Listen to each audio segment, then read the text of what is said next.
that then begins to create this perception of awareness, Yep. that it then begins to manifest into physical reality. And if we don't practice self-awareness and understand that it's a never-ending project, that we're always going to have to have an area of our life that we need to work on.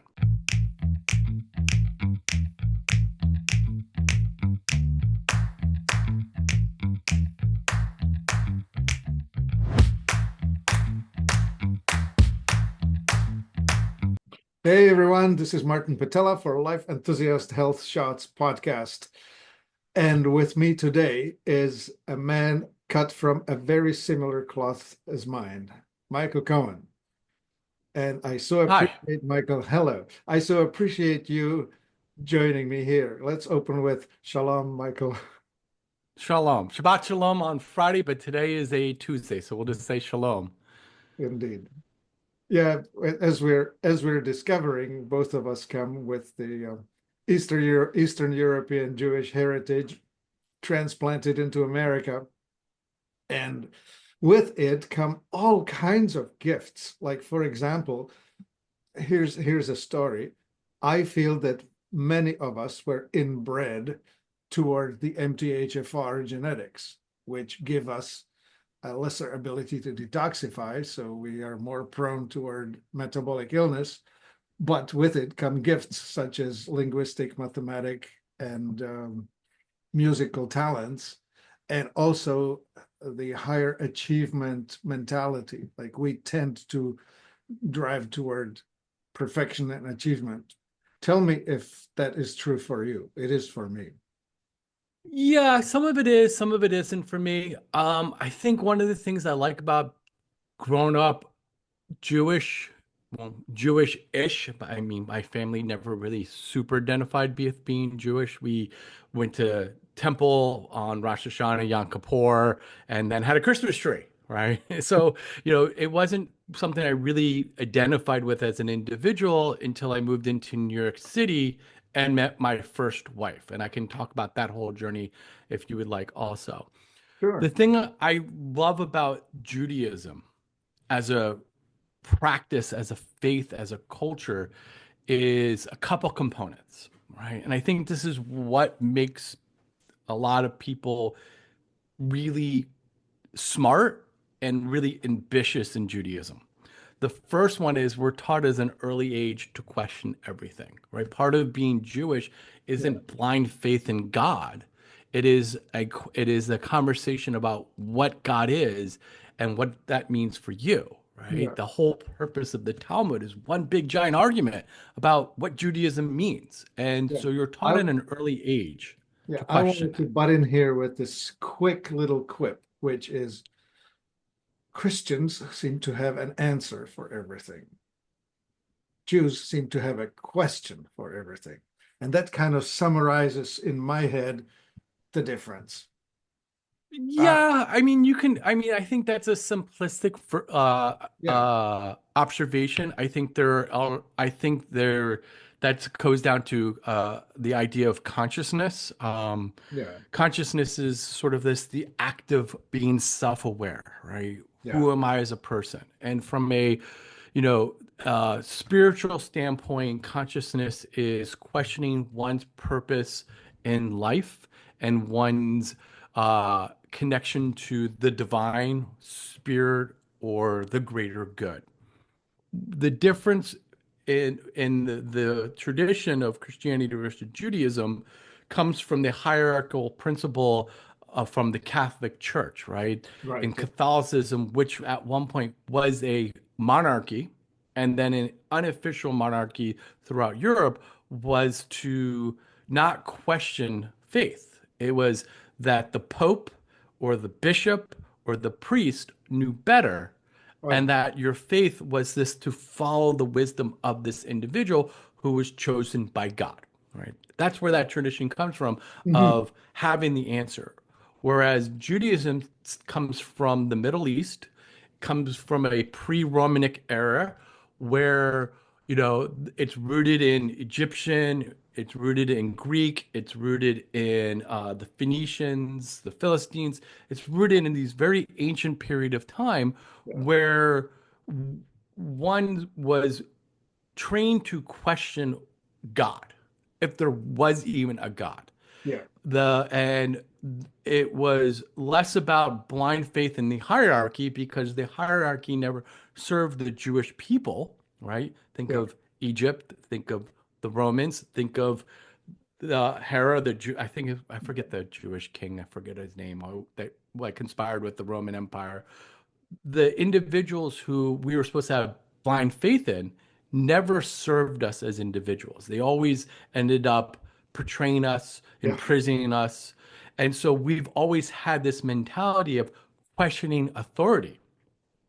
But at the same time, you can then argue back that the teachings of Jesus is of rebellion against the Roman Empire.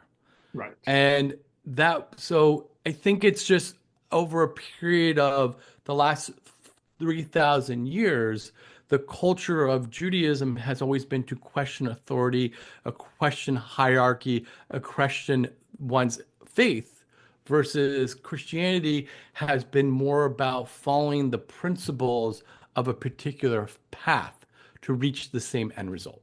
Yeah. Live by rules, obey the authority, that sort of thing. Yeah. We've never been told to do that well. Oh, yeah. Right. Yeah. Um, so I think that's like the first component of what I like about Yeah. Judaism is the questioning of faith, the questioning of practice. Yeah. Why do we have certain rituals? What those rituals mean to us? And I think that is instilled in us as an early age, as youths in synagogue, in Yeah. Hebrew school, which carries over into how we learn in school, Yeah. right?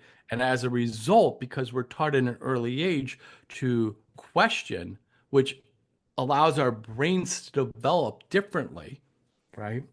Yeah. That gives us the ability to thrive academically.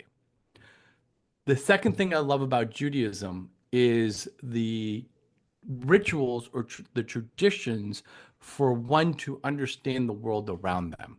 I love like I love the idea of Shabbat, what Shabbat means. I love the idea of Shiva. I recently had a friend's uncle pass away, and I love the idea of what it means to sit for Shiva, And why we is it like a sit for it.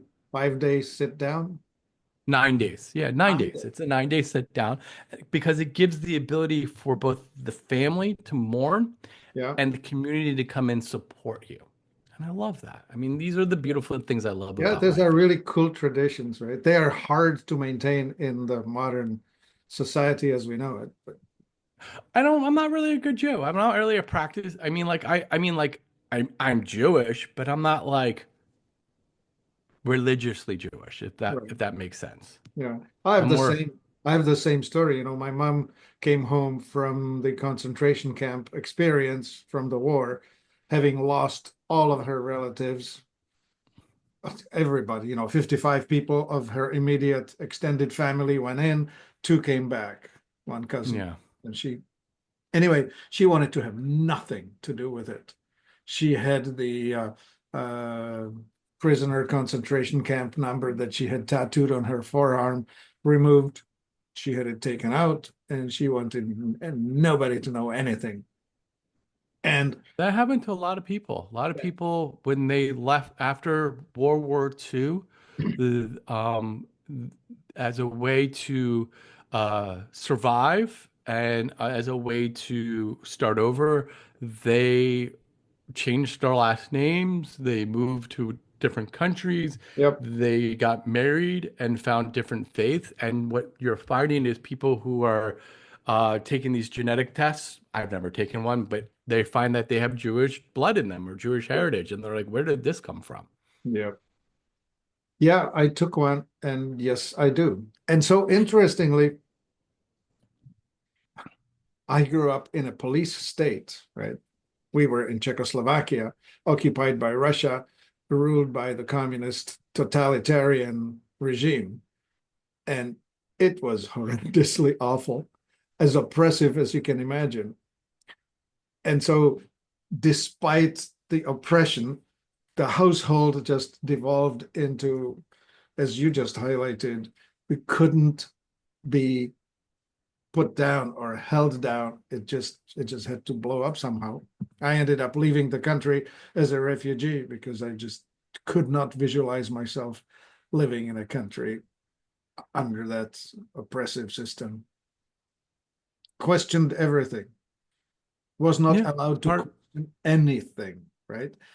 yeah. That was the most rigid system, probably more rigid than the Catholic Church. Anyway, that's that's my experience of growing up there. I can't imagine what it's like to grow up in another country that doesn't have the ability to express oneself.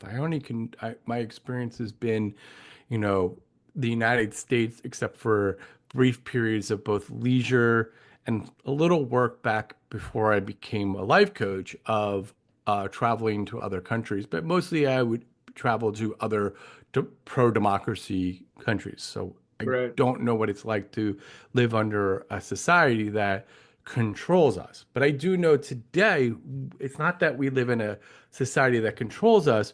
We're, and not via a government, and at least in the United States, we live in a society that our consciousness and our political discord has slowly become regulated and controlled through the guise of free speech through in the algorithms of the 24-hour news cycle, the internet, and social media that has really kind of pushed us into these camps where we are no longer questioning our worldview, but rather being told what our worldview is, and then feeling that we are expressing ourselves through rage in this false sense. That's another form of oppression. Oh gosh, yeah. I having lived in a totalitarian system, I have it in my blood, in my body. It's, I smell it, I taste it. And so I'm watching it rise all around us, or I was watching it rise all around us. The COVID experience was pretty close to nightmarish for me because of what it brought out. That was essentially, that was the expression of that kind of mindset, is just control from top down and repress. And it was shocking to me just how quickly people were willing to shout at one another, put your mask on, and how dare you not vaccinate? Are you trying to kill me? Well, it all depended on where you lived. I mean, this is one of the things that I think people struggle with is like, what makes an individual unique is, their past experiences, right? Their life story. You growing up in communist Czechoslovakia creates a certain component of personality that I would never be able to relate to. Like I don't know what that's like, right? Yeah, Just like someone who grew up of African American in the 1980s and is I'm never going to know. I mean, like I remember growing up as a kid, I grew up in a very, very affluent area of this country in a bubble. yeah, I didn't even know. I thought everybody lived like me growing up. Everybody had money and went on vacation and was able to go out to dinner and had nice clothes yeah, until high school when my really isolated bubble town matriculated to a regional high school where not every kid had money.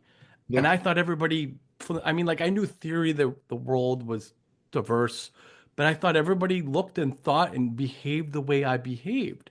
And that affects who I am as a person to a degree, right? mhm. Oh yeah, Our past makes us individuals, and our past forms our belief network, right? mhm. And our belief network, along with our present choices, where we live, who we surround ourselves with, create our values.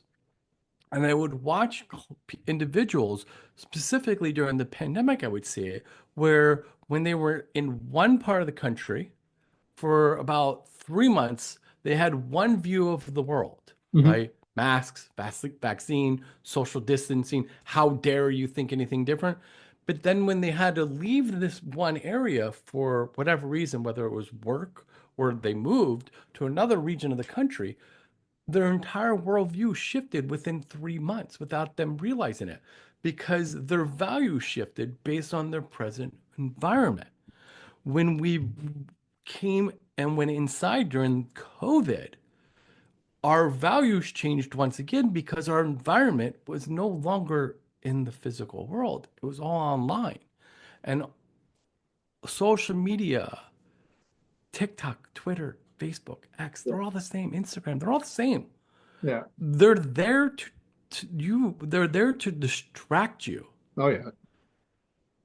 and to hyper isolate you so that you go on there so that they can then take you and sell you to a company to sell a product that you do not need. And Yeah. so as a result, Yeah. we become so, hmm?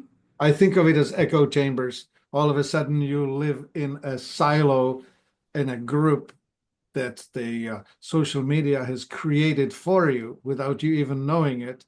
And much like you described growing up in an affluent town, not knowing as a small kid that there was other options out there, not all of them wonderful.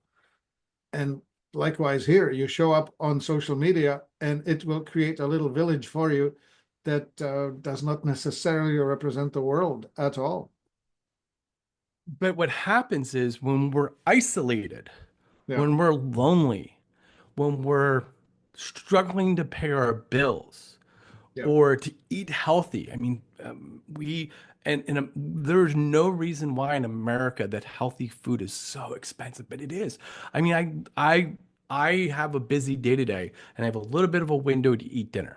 Okay, I can go to the pizza place and buy dinner for $8, or I can go to the grocery store and buy healthy food real quick for $20.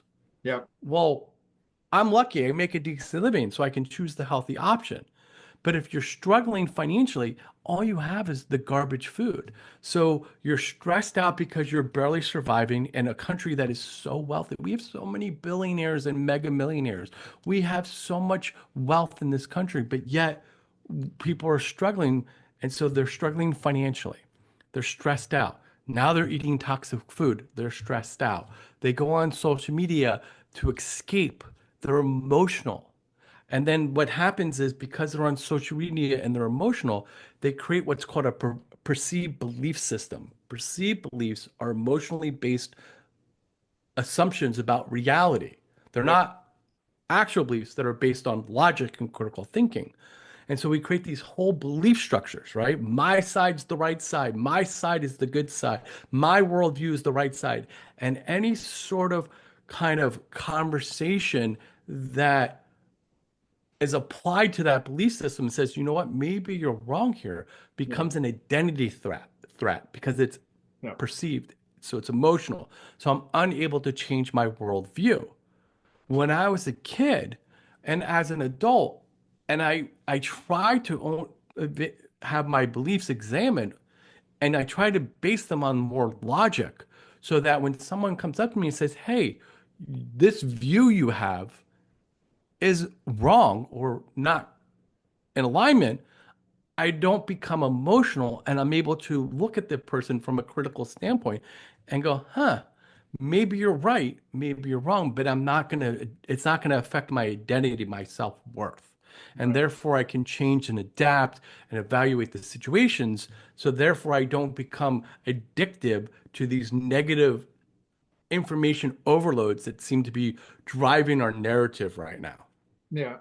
Yeah, you started with it earlier. The wish to belong, to wish to be a part of something, a tribe or a village or It's a, part of our human nature. yeah, yeah, absolutely. We are team creatures, team builders. And it's part of our human evolution. I mean, we are a group, or I mean, so like we'll go back to World War II, right? Post World War II, there was this concept where we were trying to, as a global society, to understand the horrificness of what occurred during World War II mm, on both sides, yeah, both the Allies and the Axis. I mean, we just did horrible things to each other.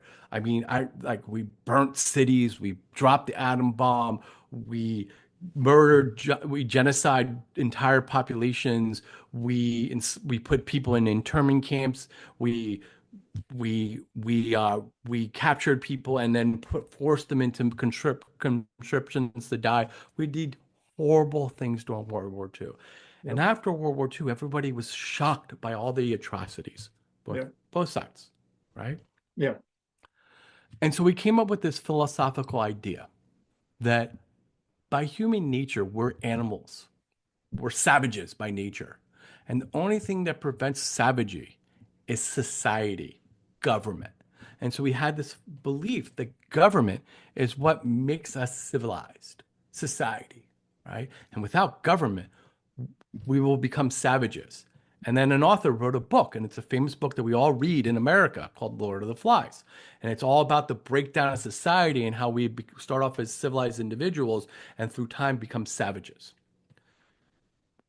That's been disproven. The theory has evolved to understand this, that we are group oriented individuals, that we want to belong to a group because that is part of the human evolution condition, right?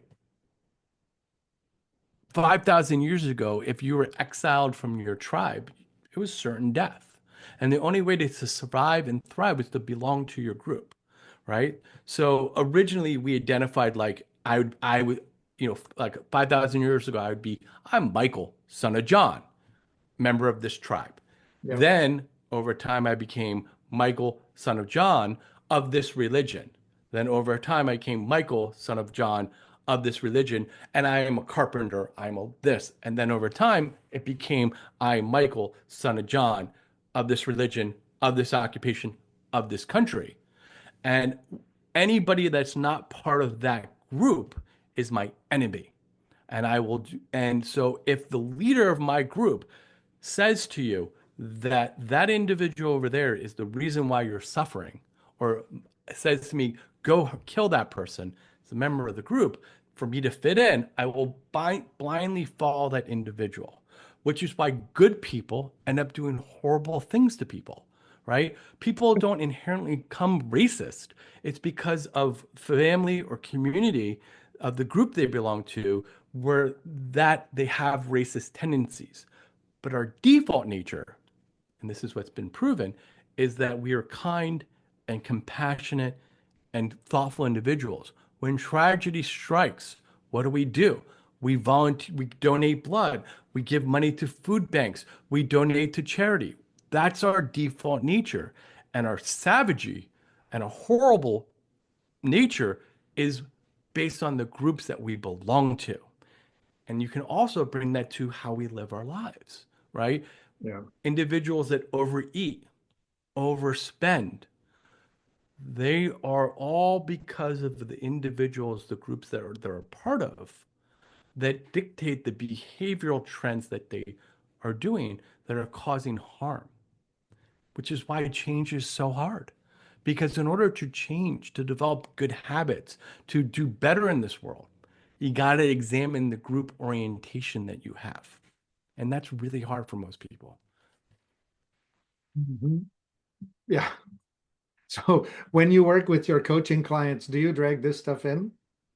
Always. Oh yeah. Oh yeah. Yeah. Yeah.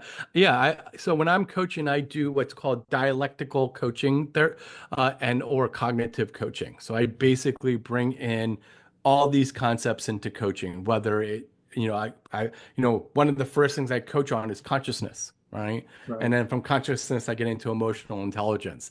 And right, everyone's like, why are we like, I will have like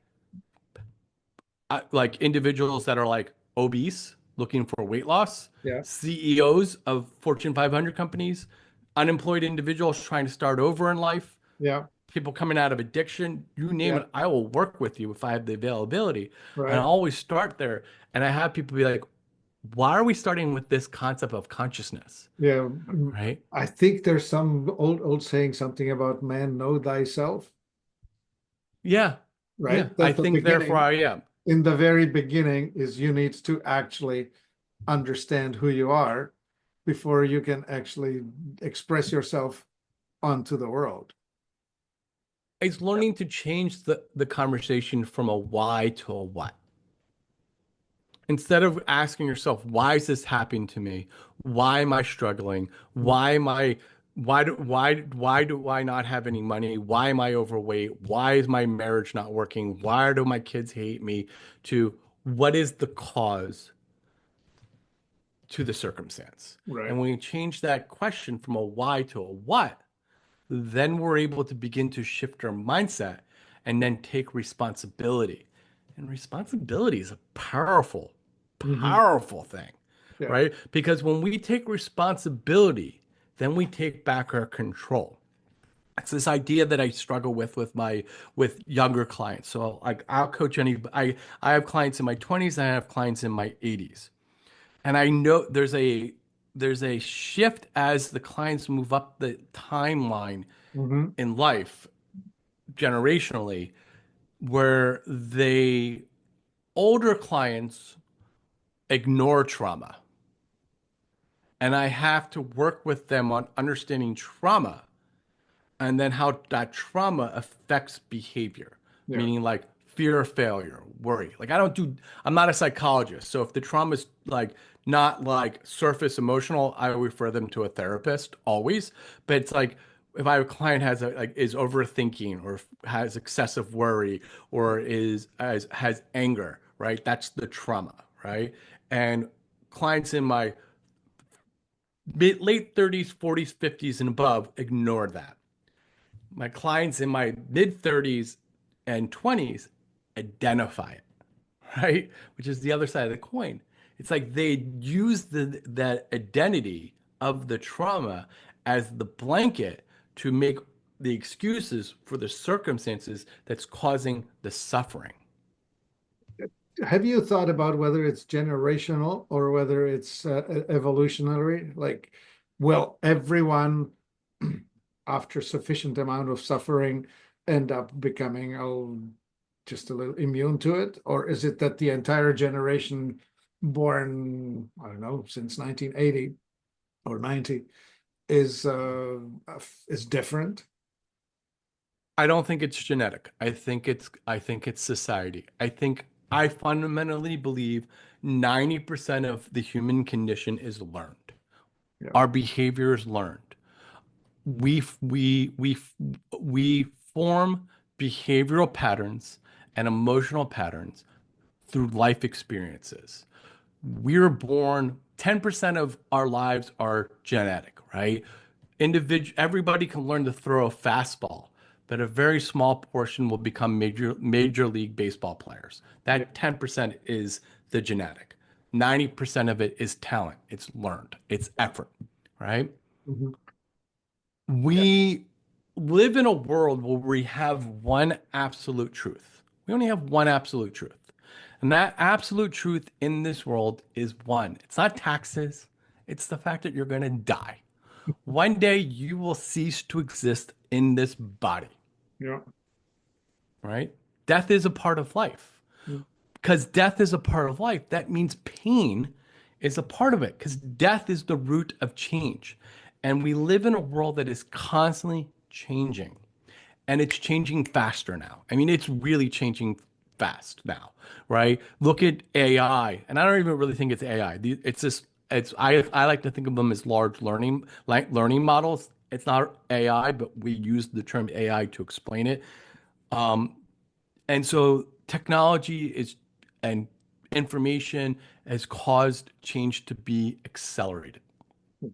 Yeah, I think it's Pain that is a part of life. yeah, it's the size of the data set that you're able to access all at once. Because Right. back when my grandfather could only absorb what the radio brought, or what the Right.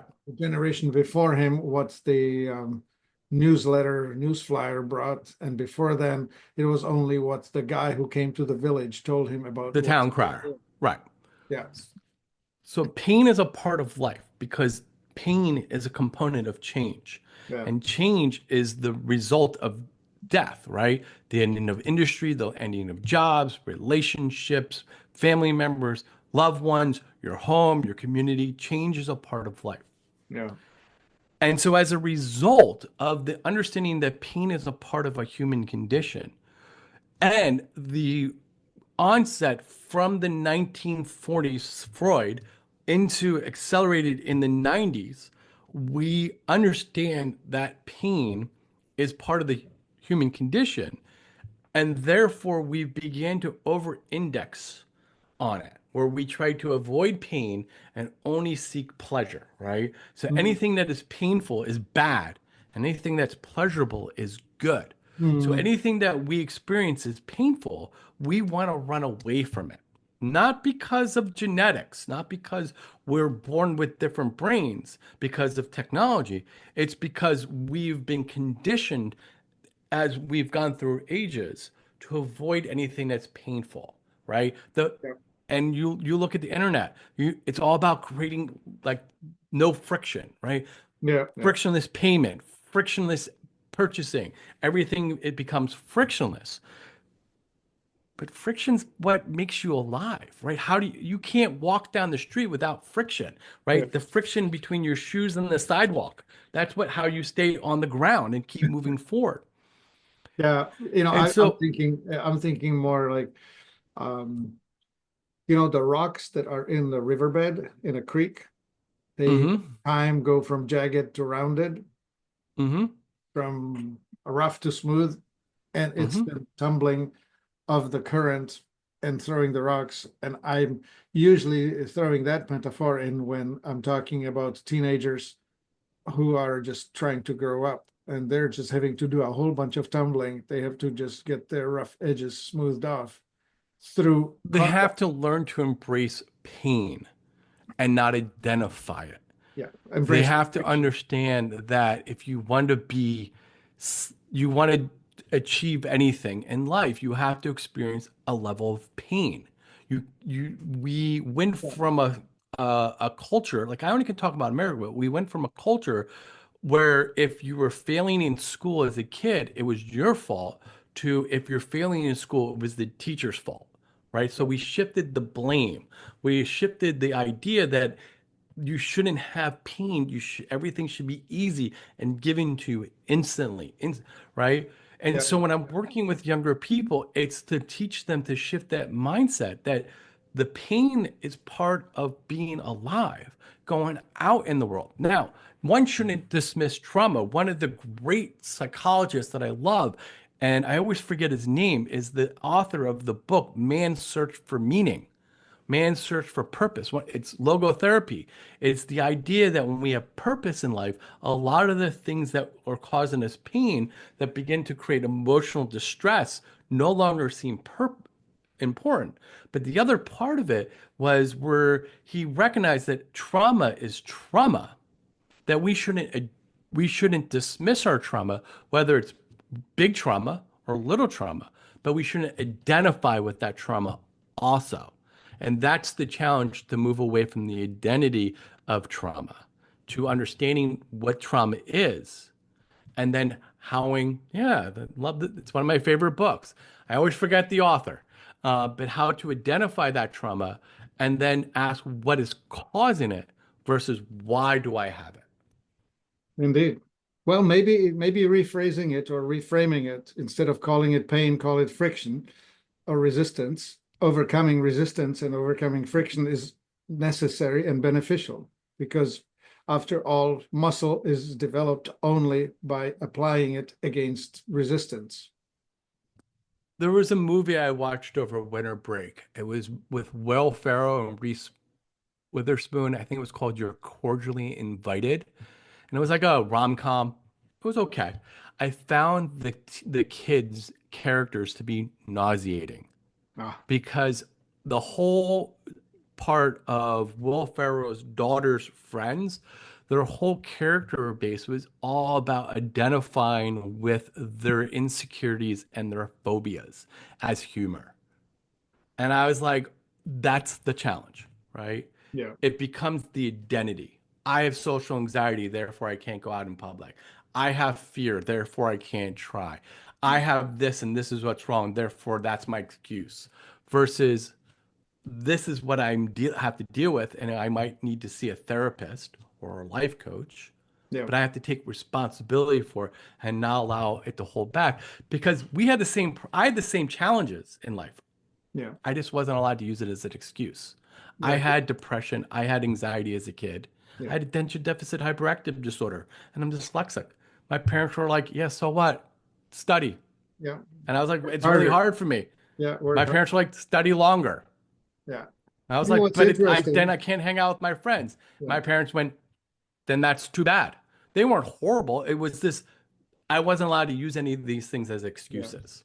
What's interesting in my work is as I work with people on their health, the main factor determining success is whether the client is going to take ownership of Yeah. what they have.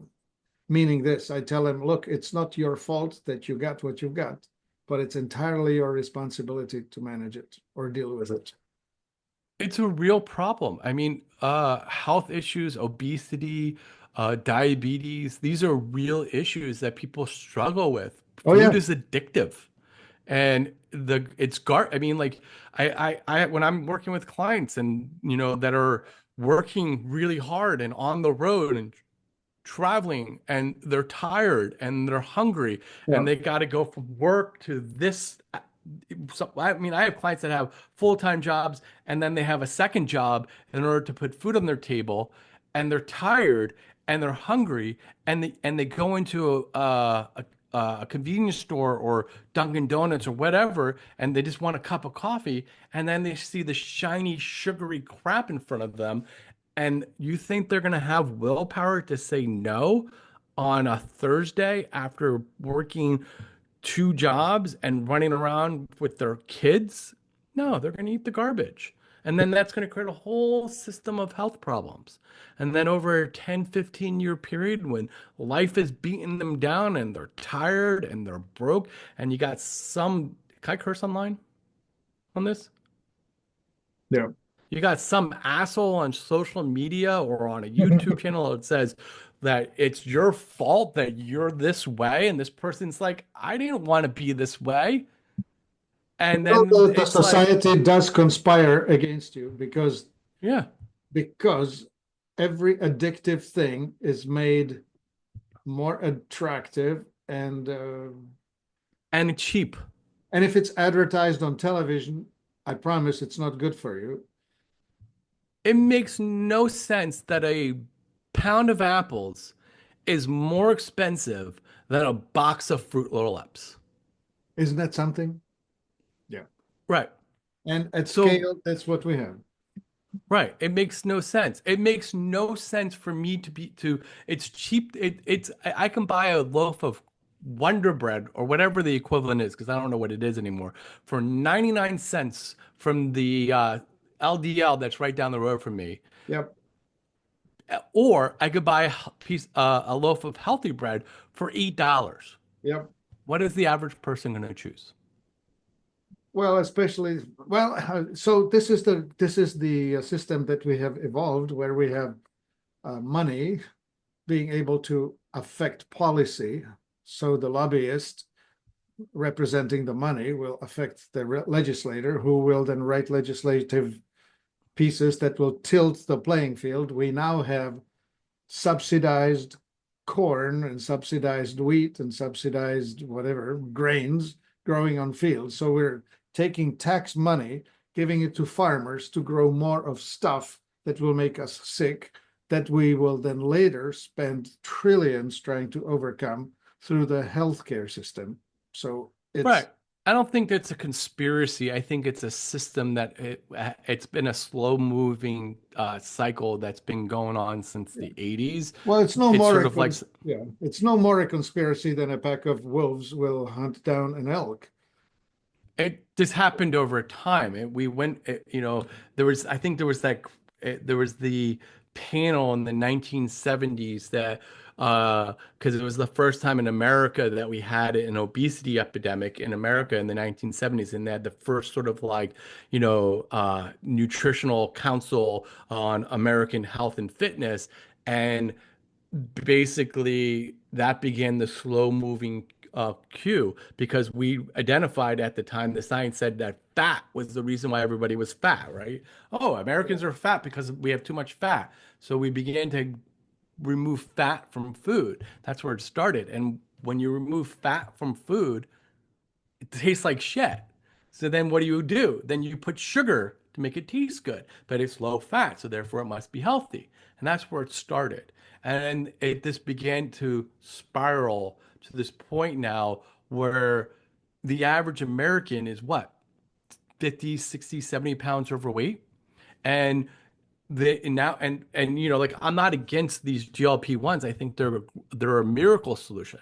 I think these weight loss drugs are great to help people get off of, because I mean you're more likely to lose an arm if you have type 2 diabetes than if you get shot, right? So it's a real health concern. And if you're overweight, you're more likely to have heart disease, stroke, uh, type 2 diabetes. So it's great that these medicines can help you get off, like lose weight so that you're not going to die as easily. But we also have to address Let's, nutrition yeah, along let's with it. circle back. You're naming technological solutions for a problem that can be solved with mental health.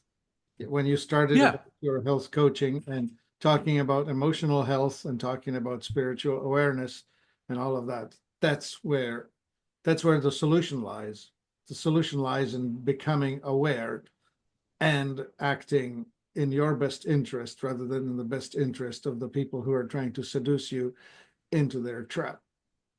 Yeah, if I have a client that wants to lose weight and they're like, "What do you think of me getting on a weight loss drug?" I'm like, "Great, but let's focus on your habits and your nutrition as well." Like because if you're going to be on a weight loss drug and lose weight, but you're still going to eat terrible food, you're just going to develop a whole different set of problems, right? Because you're going to become nutritional deficient and that's going to create a whole set of problems. And that's going to lead to a whole other set of emotional issues. So you got to focus on you got to approach wellness from all angles. Like, you can't just say like all medicine is bad, just like you can't say that all herbs and nutrition solves all problems, right? Depends on the individual, and you have to approach it from nutrition, mindset, habits, psychological, mental, emotional, spiritual, lifestyle, right? You have to kind of keep going at it from different angles. And what I tell clients also, I say, one of the things I say, whatever client I'm working with, I said, here's the one takeaway, whatever I can instill in you. The day you stop coaching, the thing that I want you to take away is this. There's always going to be something that you have to deal with, right? It might be today your health or your finances or your emotional well-being or your career. Tomorrow, it's going to be another thing. It's going to be your family or your parents or your home. There's always going to be something to deal with. And what happens is that issue doesn't come in usually like a grenade. It comes in as a whisper. It starts here and Yeah. you don't really know what's going on. And it starts this little bump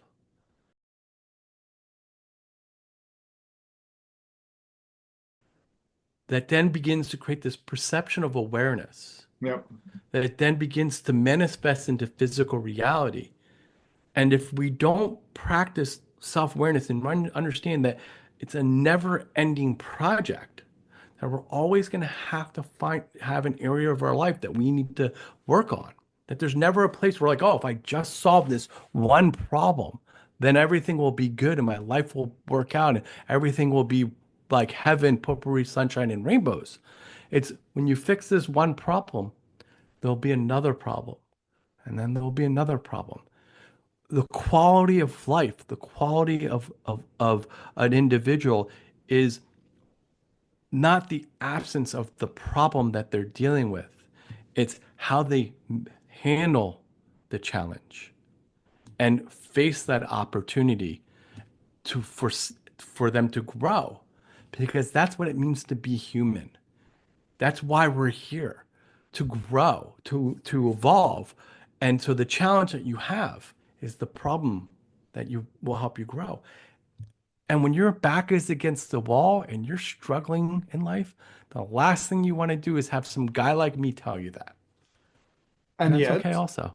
and yet, there it is, the health coach offering help, which I think is really reasonable. Like I'm looking at your website, by the way. This is elevatelifeproject.com with Michael Yeah. Kohan. And I see that you offer people that they can contact you for a short visit for a 15-minute evaluation or a half an hour evaluation or 1 hour's Oh, yeah, evaluation. of course. And that's great. So anyone who's listening to it here who feels inspired to contact Michael, there you have it. And if you're I'll always carve out time for anybody under the sun, whether you're an existing client, someone who just needs a quick phone call, right? I'll always carve out some free time for everybody. My mentor did it for me, and that was the promise I had for him, that I would always pay it forward by offering that as an option for people. nice and generous, and that's what makes the whole society tick, Well, thank you. the fabric of the world. Indeed. Well, there you have it.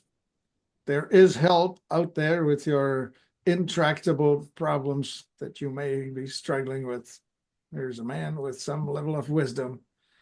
It takes a few years.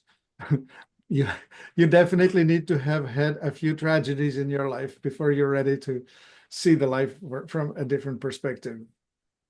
Yeah, they call it the dark night of the soul, right? It's Yeah. that point in your life where you're down on your knees, you're praying to whatever higher power you believe in, right? Yep. And you can either choose to stay down or you can choose to step up, right? I Yep. remember when I was 31 years old, I was living in New York City, and I looked at in the mirror and I saw this person looking back at me and was like, who is this person? And how did I get here? I hated this person. I hated everything about me. I hated my life. I hated my career. I hated my circumstances, and I hated how I looked. I hated how I felt. And I just I had a choice. I was like, I can either give up, and I thought about it, or I can choose to change. And I started this journey. And it took me 10 real hard years to get to a place where I was like, yeah, I'm good. It was about a 10-year journey. And on the journey, I reconnected to my purpose, which was to help individuals, became a yoga teacher. I lost weight. I got off of drugs. I started making money again, saving money. Then I became a life coach. And then, yeah, found my wife, and here I am. Awesome. Well, all right, world. You can meet Michael Kohan. The website, one more time, is elevatelifeproject.com. And you're learning about it all at the Life Enthusiast Health Shots podcast with Martin Pytela at life-enthusiast.com. Michael, thank you so very much for spending time today and explaining yourself to the world. My pleasure. Thanks for having me. I hope I did a good job. Absolutely. Thank you.